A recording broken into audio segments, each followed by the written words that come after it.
கொஞ்சம் கொஞ்சமா நாங்களும் இப்பதான் கத்துக்கிறோம். முதல்ல இப்பதான் எம்எல்ஏ ஆயிருக்கோம். இதுக்கு முன்னாடி நம்ம எம்எல்ஏ இல்லை, நம்ம குடும்பத்துல எம்எல்ஏ இல்லை, நம்ம பெரிய மன்னர் பரம்பரையில தான் வரல.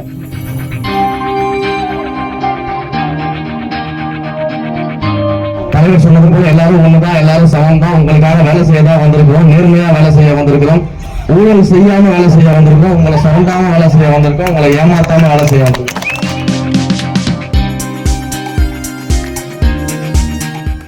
மிக அமைச்சர் அண்ணன் ஆனந்த் அவர்களும் மிகப்பெரிய வாய்ப்பை கொடுத்து இந்த இடத்துல உட்கார வச்சிருக்காங்க, நிக்க வச்சிருக்காங்க. அவங்க எல்லாம் சட்டமன்றத்தில் போட்டியிட சொல்லி வேட்பாளராக அறிவிச்சு தொகுதிக்கு அனுப்பும்போது எந்த நம்பிக்கையில் அனுப்புறாங்க, நம்ம தான் ஒண்ணுமே இல்லாத ஆளாச்சு அப்படின்னு யோசிச்சுட்டு வந்தோம். ஆனா அவங்க சரியா யோசிச்சிருக்காங்க. உங்களுடைய அன்பை தாண்டி வேற எதுவுமே தேர்தலை ஜெயிக்கிறதுக்கு தேவையில்லை அப்படின்னு. இந்த தேர்தல் வெற்றி இன்றைக்கு உங்க முன்னாடி நானும் சகோதரரும் சட்டமன்ற உறுப்பினராகி இன்றைக்கு நிற்கிறோம் அப்படின்னா அதற்கு காரணம் நீங்க தான், உங்களுடைய அன்பு தான். இன்னொன்னு, அந்த அன்பு ரமேஷுக்கானதா கதிரவனுக்கானதா அப்படின்னு கேட்டா அதையெல்லாம் தாண்டி அந்த அன்பு மாண்புமிகு முதலமைச்சர் தளபதிக்கான. உங்களுடைய ஓட்டு அவருக்கான ஓட்டு, நீங்க வச்ச நம்பிக்கை அவர் மேல வச்ச நம்பிக்கை, நீங்க காட்டின பாசம் அவர் மேல காட்டின பாசம்.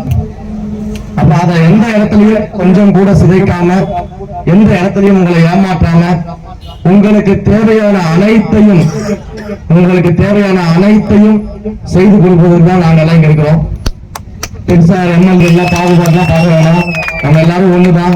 தலைவர் சொன்னது போல எல்லாரும் ஒண்ணுதான், எல்லாரும் சமம் தான். உங்களுக்காக வேலை செய்ய தான் வந்திருக்கிறோம், நேர்மையா வேலை செய்ய வந்திருக்கிறோம், ஊழல் செய்யாம வேலை செய்ய வந்திருக்கோம், உங்களை சவுண்டாம வேலை செய்ய வந்திருக்கோம், உங்களை ஏமாத்தாம வேலை செய்ய வந்திருக்கோம். நீங்க கொடுத்த இந்த வாய்ப்பு மிகப்பெரிய ஒரு வாய்ப்பு, எங்களுடைய வாழ்க்கையில மிகப்பெரிய ஒரு வாய்ப்பு நீங்க கொடுத்திருக்கிறீங்க. அதுக்கு என்றென்றும் நாங்க நன்றி கடன் பட்டுக்கிறோம்.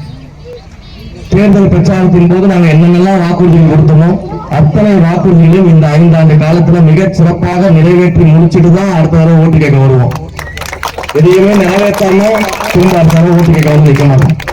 கண்டிப்பா நிறைவேற்றுவோம். நீங்கள் உங்க மேலேயும் மிகப்பெரிய நம்பிக்கை இருக்கு. அதெல்லாம் நிறைவேற்றி முடிச்சு திரும்ப அடுத்த தடவை வரும்போது தொடர்ந்து நீங்களும் ஜெயிக்க வைப்பீங்கன்ற நம்பிக்கை எங்களுக்கு இருக்கு. நம்முடைய மாண்புமிகு தமிழ்நாடு முதலமைச்சர் அவர்கள் அவரா அந்த சீட்ல இருந்து வெளியில போய் விட்டு கொடுத்தாதான் உண்டு. அது வரைக்கும் அவர் தான் முதலமைச்சர். அதனால அந்த அன்பு என்றைக்கும் நாங்கள் ரொம்பவே மதிக்கிறோம், ரொம்ப சந்தோஷம். ஏன்னா கொஞ்சம் டைம் மட்டும் கொடுங்க எல்லாருக்கும்.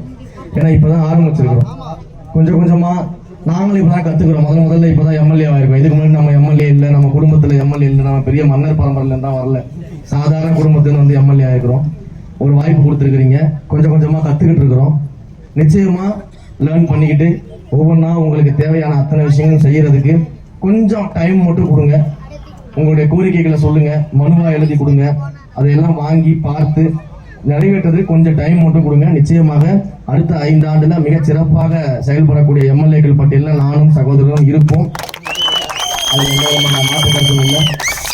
தேர்தல் அறிவித்த பிறகு இந்த ஒன்றியத்தின் சார்பில் தேர்தல் பிரச்சாரங்கள்லயா இருக்கட்டும், தேர்தல் நாள் அன்றைக்கு பூத்துல ஒர்க் பண்ணதாக இருக்கட்டும், இங்க இருக்கக்கூடிய அனைத்து ஒன்றிய நிர்வாகிகளுக்கும், பகுதி நிர்வாகிகளுக்கும், கிளைக்கழக நிர்வாகிகளுக்கும், முக்கியமா பூத் நிர்வாகிகளுக்கும், பூத் உறுப்பினர்களுக்கும், கழகத்தின் அன்பிற்குரிய தோழர்களுக்கும், தோழிகளுக்கும், கழகத்திலே இல்லைன்னா கூட உங்க வீட்டுல ஒருத்தரா மாண்புமிகு முதலமைச்சர் அவர்கள் வெற்றி பார்க்கக்கூடிய பொதுமக்கள் அனைவருக்கும் எங்களுடைய நெஞ்சார்ந்த நன்றிகளை தெரிவித்துக்கிறோம். நன்றி, நன்றி, நன்றி.